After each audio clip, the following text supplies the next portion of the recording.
Hi everyone, my name is Anastasia and this is my channel and this is my bedroom. Yeah, I have a new kind of a background today. So, welcome back to my channel. I already said that, right? Yeah. Here am I. I'm talking about my immigration process and cultural shock. A few months ago, I moved to London. Today, we are going to talk about food. Yeah, I'm surprised myself as well because at first I didn't plan to talk about food or anything on this channel. I was like, we are gonna do some emotional stuff, talk about our feelings. But here am I talking about food because food is a great part of our life. We love food. I love food. Yeah, we're talking about food. Let's go. Injury, by the way, this is my injury. My friend actually asked me to do pink makeup. So here am I. Look at this. So Alex, this is for you. And I'm not talking about that Alex. I'm talking about another Alex. So yeah, after living here for a while, I've been missing some food. Not only my cultural, like Russian food, but also kind of another food, like ramen. So I decided why not to cook it myself and share this experience with you. But yeah, I think I cook okay. I don't really bake, no. But you need to know that like the last year when I was in Thailand, I cooked breakfast and breakfast only. So I'm kind of a lazy cook. So I like it to keep it simple. Wash your vegetables, throw them in the oven, cook for a while, and then they're ready and you don't need to do anything, right? But sometimes I like to do heavy stuff like lasagna for special occasions. What it means that at some point we're gonna be lazy at our recipes and they may not be really authentic, but that would be still fine, I think. That's the fun part, yeah, because we live in such crazy dynamic world and we don't have really that much time for advanced cooking. I mean, for advanced cooking you can always go to a specific place, or if it's your kind of a passion and hobby, you can do advanced cooking, whatever. All right, so the first step is olivia. This is a great salad because after the new year, this is the only thing that you would eat because there's so much of olivia in your fridge. You need to eat up the leftovers. What do you need for olivia? So you need some potatoes, carrots, mayo, green peas, eggs, pickles, and you definitely need one cat to make sure that everything is in order, like a controlling cat, you know what I mean? Just one, don't pick two. Also need a ham sausage. If you want your salad to be a bit lighter, you can replace it with chicken, or you can replace mayo with sour cream or something. We went with the ham sausage and we went with the mayo because Alex loves this salad much more than I do. Some people also add onions and they also would add maybe a bit of mustard, but I think it's kind of another salad, like I think it's called zimi salad. So it's also savory salad, but you know, that's not what we're gonna do today. No, it's not. I wanted to shoot the process. I really wanted to shoot the process, like how we're cutting it, how we're having fun. But you know what? It was a morning, I just woke up and I went to the kitchen and see that this man is enjoying himself by cutting all the potatoes by himself and carrots and watching YouTube videos. I mean, we pre-boiled potatoes and eggs and carrots the night before. I thought we were gonna make a video about how we are making the salad, but you woke up early and that's not according to plan. Okay, was the second portion. Yeah, he cooked the salad. I mean, basically the cooking of the salad is just cutting and boiling. I'll just let him have this moment because he loves olivia much more than I do.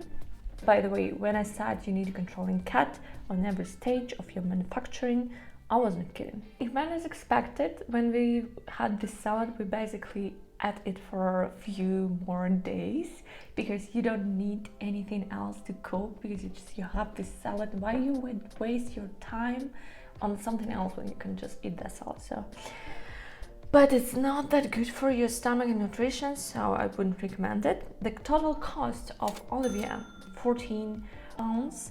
Right now it sounds a lot, but this is like a big amount of salads. So while I was trying to pay our council tax, this hero made olivia. I'm gonna try some.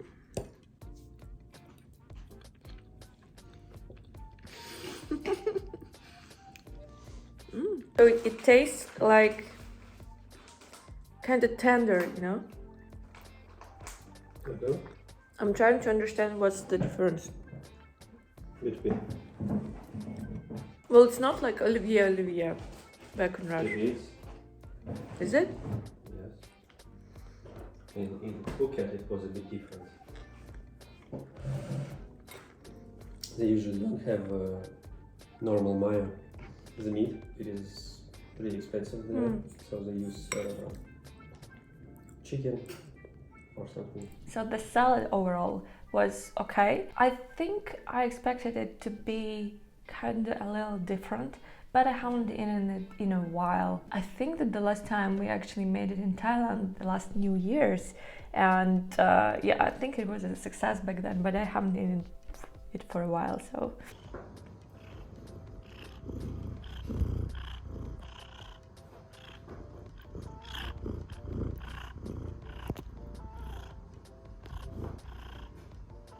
Maybe you don't realize, but I have a cat here.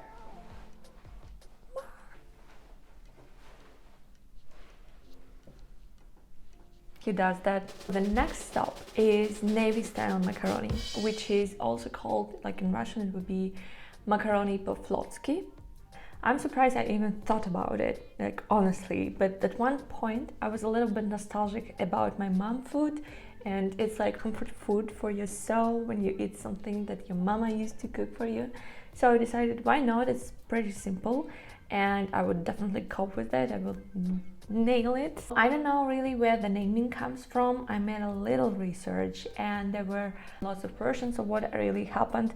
I don't trust any of this because I made a quick research, so you don't trust me as well, right? Oh, the one version was that it was like a treat meal for the sailors on the fleet after they performed some kind of really hard reloading stuff of heavy stuff.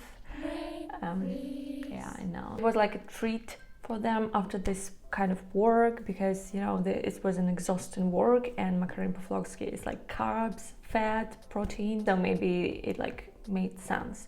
But I also read that they didn't have much of pasta back then in Soviet Union. There probably wasn't any pasta on the fleet. I don't know which version is true. I just remember my mom cooking the ground meat with the pasta and frying it all together and adding some cheese, and I really wanted to have these flavors because I kind of missed that moment.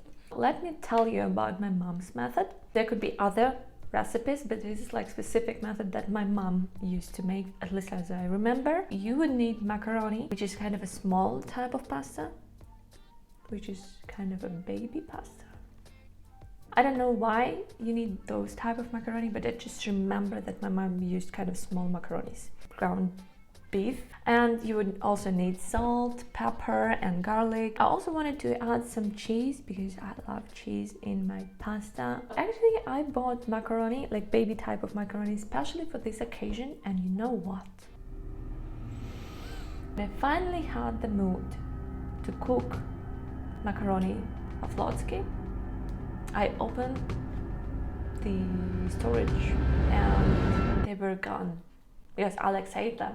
Well, not all of them, but like most of them, that if I would cook those macaroni, there wouldn't be enough for two. And I made him to go to the neighborhood shop and buy one more. And I'm telling you that so you know how horrible I am and how demanding I might be.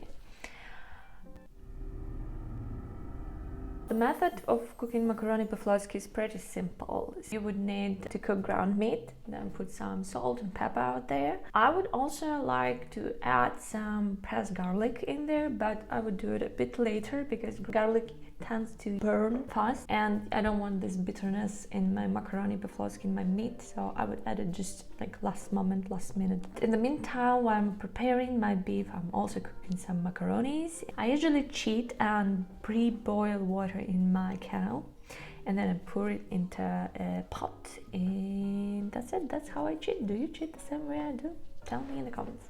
I decided to try my sauce, the carbonara sauce. It was like 90 pence. I didn't expect it to be good for this price, but I just bought it and decided to try it. Don't forget to try everything that you cook. And how do I know that? Because I watch cooking shows, cooking contests. That's my guilty pleasure. Tried it. I wasn't really happy about the sauce. Thought that, okay, it's maybe for plan B. If something goes wrong, I'll just keep it there somewhere around. Plus, I want to fry my macaroni and have this kind of crispy, crunchy, brownish effect on them, like the same effect that would be on the meat, because again, that's how I remember my macaroni po-flotsky from childhood. The sauce would ruin that experience, so yeah, I put it aside. At this point, I'm adding some garlic, the ground meat, and to that do again the smell check of the aroma. I was a little out of timing, to be honest, because my beef was already cooked and my macaroni wasn't cooked, and I think I over-fried my beef before I add macaroni to that. And I tried to shred the cheese in the between, and I made a mistake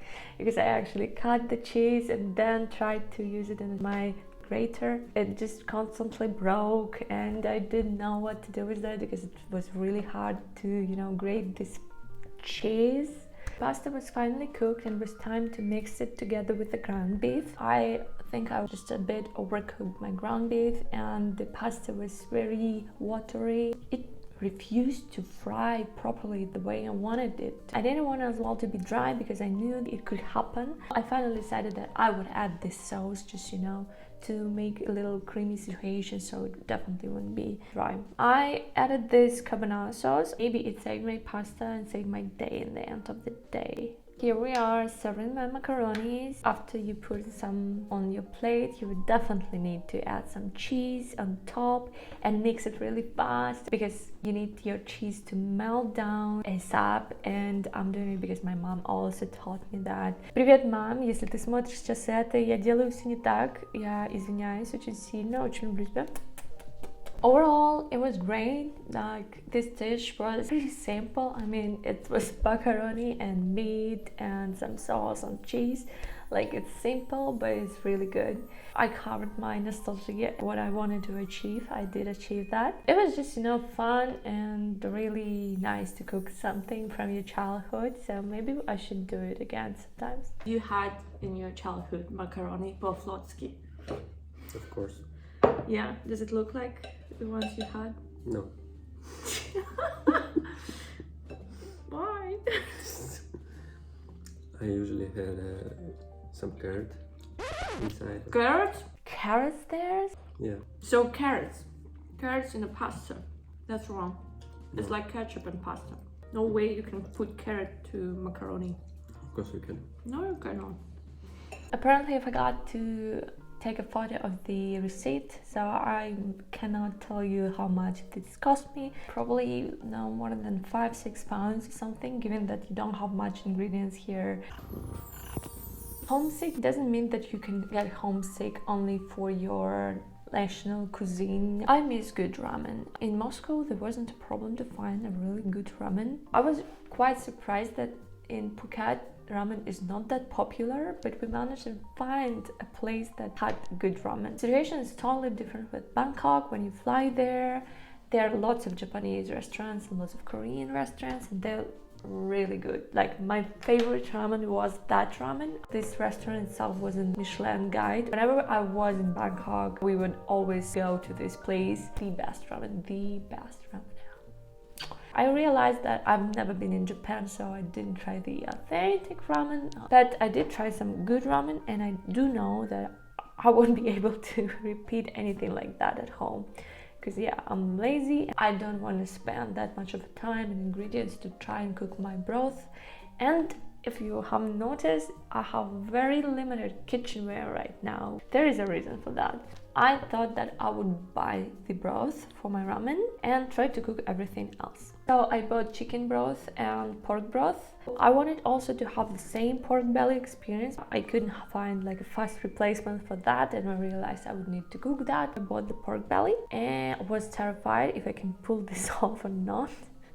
But we'll see. For your pork belly, if you want to cook it right, you need to plan it ahead, because when I was reading lots of methods and recipes for that, they usually prepare the pork like a day before the roasting. I didn't do it, I just cooked it the day before, and that would be my secret. What did I do with my pork belly? You need to put it out of your fridge, and then you need to score skin. I took the diagonal pattern method. I googled why do you need that, so apparently you need it for the crispy crackling. You don't want to cut the meat while you score, because apparently it would damage and make it dry. I think that I cut the meat as well at some points, but it was okay.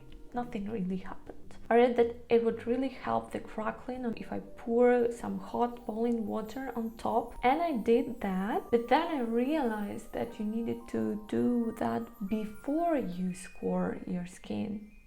I didn't know how it would affect my pork belly, but what's done is done, I guess. After I poured some boiling water, I just, used a paper towel. Well, I mean toilet paper, because I didn't have paper towel, to remove extra water so the skin would just dry a little, because again, that's very important for the crackling. I seasoned my pork with 2 spoons of salt, some pepper, some garlic, 1 spoon of sugar. Then I dry rubbed it. After that, I decided to add to my pork just, kind of a little twist. I've seen it in some recipes. I add 2 spoons of sesame oil and 1 spoon of dark soy sauce. Normally you would put in the fridge overnight to make it soak and marinate, and then cook it on the next day.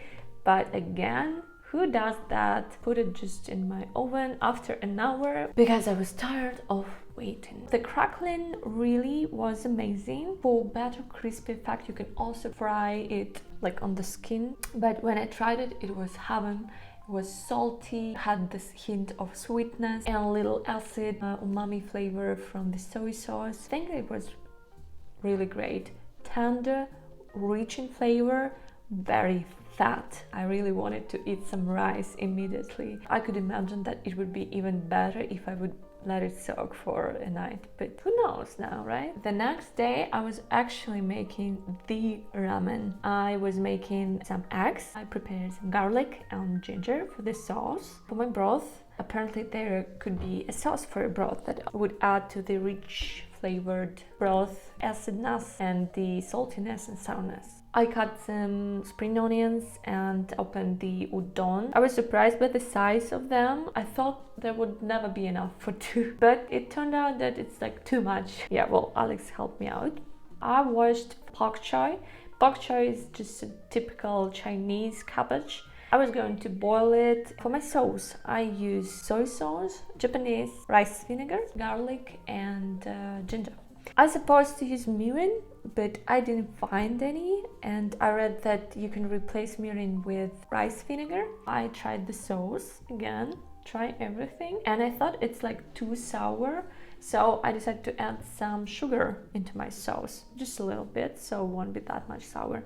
And I think I pulled it off. Unfortunately, I also underboiled the egg. This is my favorite texture for an egg. I like them that much runny, but yeah, obviously it doesn't work for ramen. But I fixed my mistakes the next time I cooked the ramen. I combined chicken broth and pork stock. Looks creamy at this stage. So now I'm cutting the pork belly for the ramen. According to the recipe, you need to cook pak choi and noodles separately, but I kind of decided to forget about that recipe rule. While my broth is heating up, I just added pak choi and my noodles there. It actually worked. By the time I heated up my broth, the pork choi was ready and the ramen noodles were ready as well. So perfect. I know, I broke all the rules you can possibly break while cooking ramen, but this is like a quick ramen, and okay. Look how beautiful it is, the broth in the greens and the pak choi. I swear greens make everything look much better, and they just elevate the dish on the next level, to the moon level. Time to put it all together. First of all, you need to put some sauce in your bowl. I didn't have a bowl, limited kitchenware, remember? I put some sauce, and then I put the pak choi and then the noodles. When I added the noodles, I realized why you need to cook noodles separately from your broth. It's probably because you can fold them really nicely and beautifully. Everything is gonna be really messy. Then I added some broth. I added spring onions and freshly pressed garlic. This is just like a little life hack I've seen on this authentic recipe. Magnificent Woman, I would leave you a link. She said that they like to put freshly pressed garlic into their ramen. That is like makes everything better. There was time for an egg. I mean, for a mess. So here's my ramen. It was good, yeah. It didn't have that much of a rich flavor. Quite different ramens in our experience, and it is totally better than the one we had in London. On the next day, I still had some ingredients to make the second portions of ramen. I tried this life hack with the pork belly to fry the skin and to see if the crackling is better, but it didn't make any sense actually, because you put those pork slices into a soup, so your crackling would soak in the broth. What's the point of making those crackling? But I do want to admit that it actually made the crackling a bit juicier and chewier. I like that. Didn't add fresh pressed garlic this time because the broth wasn't that rich, and I just don't think that fresh pressed garlic works with the light broth. It was nice. It was a bit better and elevated from the day before, and it was still better than any ramen that I had in London so far. I know some new places that were recommended to me, so hopefully I would try the good ramen really soon. But this is a ramen you could, kind of cook at home when you're homesick for ramen. Yeah. So you need to tell me if it's better than yesterday's. You used one more broth? Yeah, I used beef broth today and the mix of broth of chicken and pork from yesterday's. Well, I think this one has more taste. No? Yeah. Yesterday it was much lighter.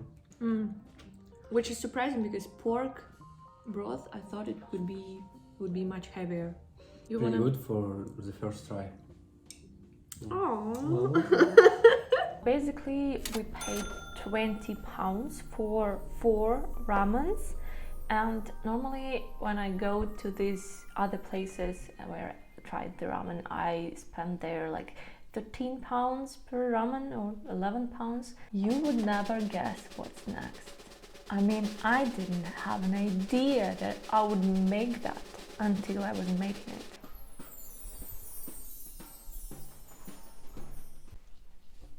I'm in shock myself because today we're gonna cook some pelmeni.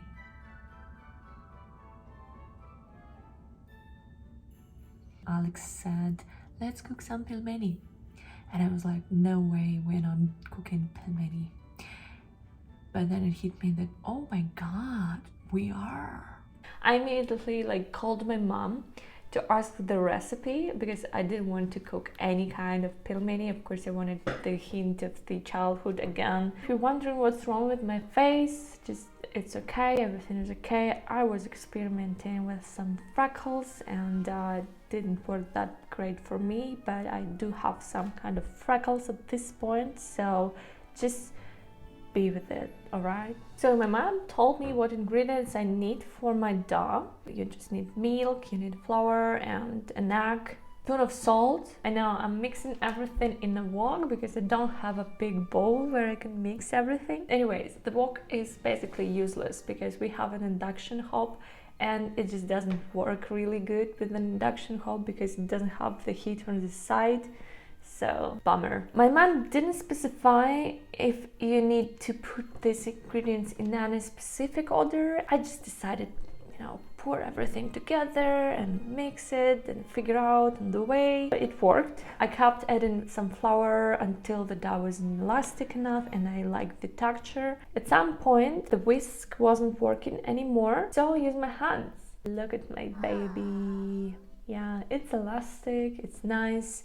I'm proud of myself. I mean, I'm 28 years old and I need a dough. I haven't done it in years. I made a big dumpling out of it. Just, kind of hit me. We need to make gyoza. I have already lots of meat for the fillings. So I would just, make another dough that I'm gonna use for the gyozas. And we do have dumplings here, we do have gyozas here, but they're like crazy expensive. So I put the dough already made to the fridge to rest because apparently it already got tired from me. I quickly googled the recipe. I picked the one where I thought that, you know, the dough looks thinner. Basically, you just need the flour and you need hot boiling water. And then mixed everything with a wooden spoon. The texture of this dough was quite different. It was much lighter. I think it was more elastic. I kept adding the flour until I get the consistency I wanted.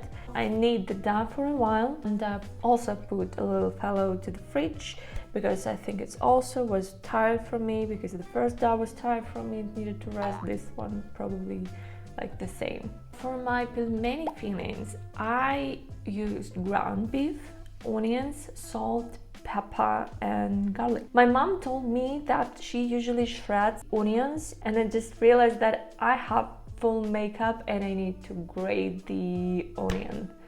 And like my mascara is really heavy and it's not waterproof, and I'm always crying when I'm cutting the onions, like always. At first I didn't use a grater, but I used Japanese, how is it called? Mandolin. I know. You can call it also like a mandolin slicer if it's simpler than you, but it's like, what? It's actually quite fun to make these videos in English because sometimes I really have to Google this stuff that I normally just don't know even how to speak about, because I haven't been cooking and talking about the cooking and this kind of kitchenware namings for a while, so it's quite fun. So anyways, mandolin slicer, okay? And yeah, and I cried. So my mascara was running all over my face, and remember I had freckles. It was a disaster because you're like having freckles and your mascara is running and you're looking like a dirty little pigeon. And I know about those life hacks. Apparently, like when you try to chew gum, when you are cutting your onion, or like put a glass of water, it doesn't work. It just doesn't work. I finished grating my onion. No, you are keeping there, right? I added the ground beef and ground pork to the wok bowl. It's a good mix because, you know, the beef could turn out really dry and the pork fat would just give these juices and fattiness. So I added some pepper, pressed garlic and salt. And I made filling for my dumplings. I didn't have much ingredients with the dumplings because it was a last minute decision. So I realized what I had. It was just pepper, garlic and courgettes. Zucchinis. It was a spontaneous decision, alright? So this is our working station. It's clean and nice and prepared for Anastasia and Alex. We didn't have rolling pin, and we used the empty bottle of wine for that. Alex was rolling out the dough, and then we used the glass just to make the circles so we can put the filling in there. The glass appeared to be too big, so we switched to the smaller jar. My mom normally would do it in a different way, like she would cut some dough, roll it out, just slice it and roll the small circles herself, but we are another generation, we do things differently, and it worked. Я уже что-то не помню, типа как Да. выщипывать. Еще можно положить начинки, давай. Еще? Чуть-чуть. Много начинки? Нет, чуть-чуть. Мне кажется, надо еще лука добавить. Нормально, не станет лука. Смотри, он какой-то. Так, и чё? Ну, теперь давай напополам. Напополам? Ну да. А, точно. Это как на велосипеде ездить. Теперь слепливай края. Прижимай. Они не хотят. Ты просто... А, все, готово. Так. Ну, смотри, какой красавчик. Все, варим.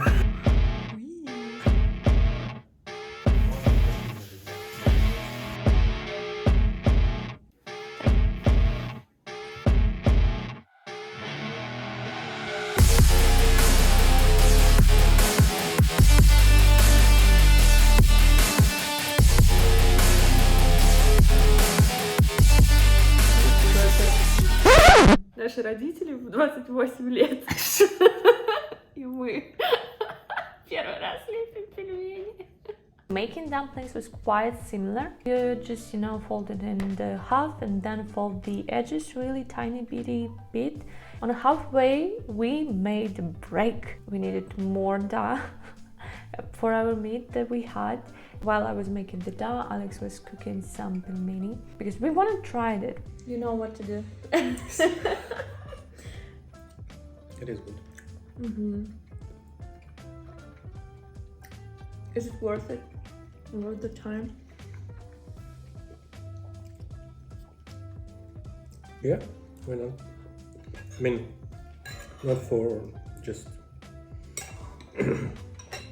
just to eat, just Fun! yeah. Family time! After we had our small lunch break, we went back into working. Первые 1,5 часа было веселее. We had like 2 bags of pelmenis and 1 bag of dumplings, and the overall cost for us was like 11 pounds, which is actually super cool. If you want to buy like frozen gyoza for 300 grams, you would pay like 7 pounds or something. They sell Russian pelmeni for 15 pounds 1 kilo. This is like 11 pounds for 3 bags. They're definitely more than 3 kilos. Pew pew pew. Okay, so I think that the presentation of my ramen is definitely much better, but we're here today because of the gyoza. Mm-hmm. It doesn't look like gyoza. No. No. Okay. But Should we try it? Okay. I think it's mostly the same, but we had a lot of meat inside. I think the dough is alright. Maybe we should look up for the rice flour next time if we want to do it. But Yeah. the filling could be, less heavy, like more vegetables in it. This is a marinated egg.